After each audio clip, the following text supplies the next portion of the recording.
السلام علیکم ورحمۃ اللہ وبرکاتہ۔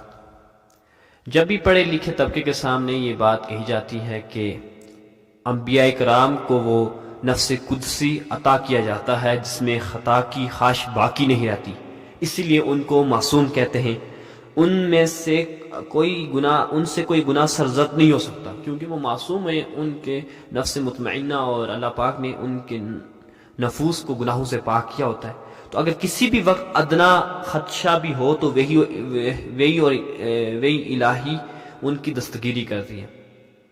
تو پھر نوجوان طبقے کے ذہن میں سوال آتا ہے، پھر خطائے آدم کیوں؟ یہاں پر ذہن انسانی فوراً حضرت آدم علیہ السلام کی طرف منتقل ہو جاتا ہے۔ اس دعوے کے خلاف کہ انبیاء معصوم ہوتے ہیں، یہ سوال پیدا ہوتا ہے کہ آدم علیہ السلام سے خطا کیوں سرزد ہوئی، جس کے نتیجے میں جنت کا لباس اتر گیا اور آپ علیہ السلام عرصہ دراز تک گروزاری میں مصروف رہے اور ربنا ظلمنا انفسنا کہہ کر گڑگڑاتے رہے۔ تو اس کا جواب سماعت کر لیجئے، کیونکہ یہ سوال اکثر پوچھا جاتا ہے اور کیونکہ عقل والے جو ہوتے ہیں وہ یہ کوشچن کرتے ہیں۔ اس کا جواب یہ کہ حضرت آدم علیہ السلام کی یہ خطا نہیں بلکہ ایک ایسی حرکت اضطراری تھی جو ازل میں مقدر ہو چکی تھی، یا یوں کہنا زیادہ مناسب ہوگا کہ اللہ تعالیٰ کی طرف سے ابتلاء و امتحان تھا، جس میں حضرت آدم علیہ السلام اپنی فراست نبوت و پیغمبرانہ صلاحیتوں کی وجہ سے کامیاب ہوئے۔ یہ خطا نہیں بلکہ اس میں کامیابی حضرت آدم علیہ السلام کی، ہم آج آپ کو عقلی طور پر یہ ثابت کر کے دیں گے، اور یہ مقام انتہائی غور و تفکر کا ہے۔ یعنی یہاں پر غور و فکر، یہ عام کے ذہن میں تو آ نہیں سکتی بات کہ اگر انسان اس عجیب راہ سے واقف ہو جائے تو اس کے ایمان کی بڑی بڑی گتھیاں سلجھ سکتی ہیں۔ اس کے لیے حضرت آدم علیہ السلام اور ابلیس کا تقابل ضروری ہے۔ آئے ہم تقابل کرتے ہیں حضرت آدم علیہ السلام کی خطا جو بقول آپ کو بظاہر نظر آتی ہے، اور ابلیس، آدم اور ابلیس کی دو برابر کی مقابل طاقتیں تھیں۔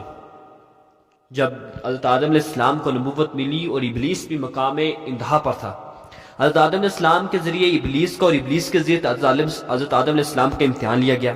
خطا بظاہر دونوں سے سرزد ہوئی۔ شیطان نے حضرت آدم کو سجدہ کرنے سے انکار کیا اور حضرت آدم نے شجرہ ممنوع کی قربت حاصل کر کے بظاہر حکم خداوندی کی خلاف ورزی کی۔ یہ تو تھا دونوں کا امتحان، لیکن ابلیس علیہ النہ نے اس امتحان کا جواب بغاوت، سرکشی، غرور، تکبر اور فخر سے دیا۔ حضرت آدم علیہ السلام نے اعتراف گناہ، عجز و انکساری، گروزاری، توبہ، استغفار، اظہار ابدیت سے دیا۔ شیطان امتحان میں فیل ہو گیا اور جنت سے نکال دیا گیا۔ حضرت آدم علیہ السلام امتحان میں پاس ہوئے اور اللہ تعالیٰ سبحانہ نے ان کو اپنی پیغمبری کے مرتبہ ثبوت پر فائز کیا۔ اس انکشاف کے بعد، یعنی اس راز سے پردہ اٹھنے کے بعد، حضرت آدم علیہ السلام کی حرکت اضطراری کو خطا اور گناہ میں شامل کرنا غلطی ہے، ٹھیک ہے، کیونکہ امتحان تو دونوں کے سر پر تھا، دونوں سے امتحان لیا گیا۔ تو امتحان نہ دیکھیں کہ کون سا تھا، اس میں کیا نتیجہ دیکھیں کیا ہوا۔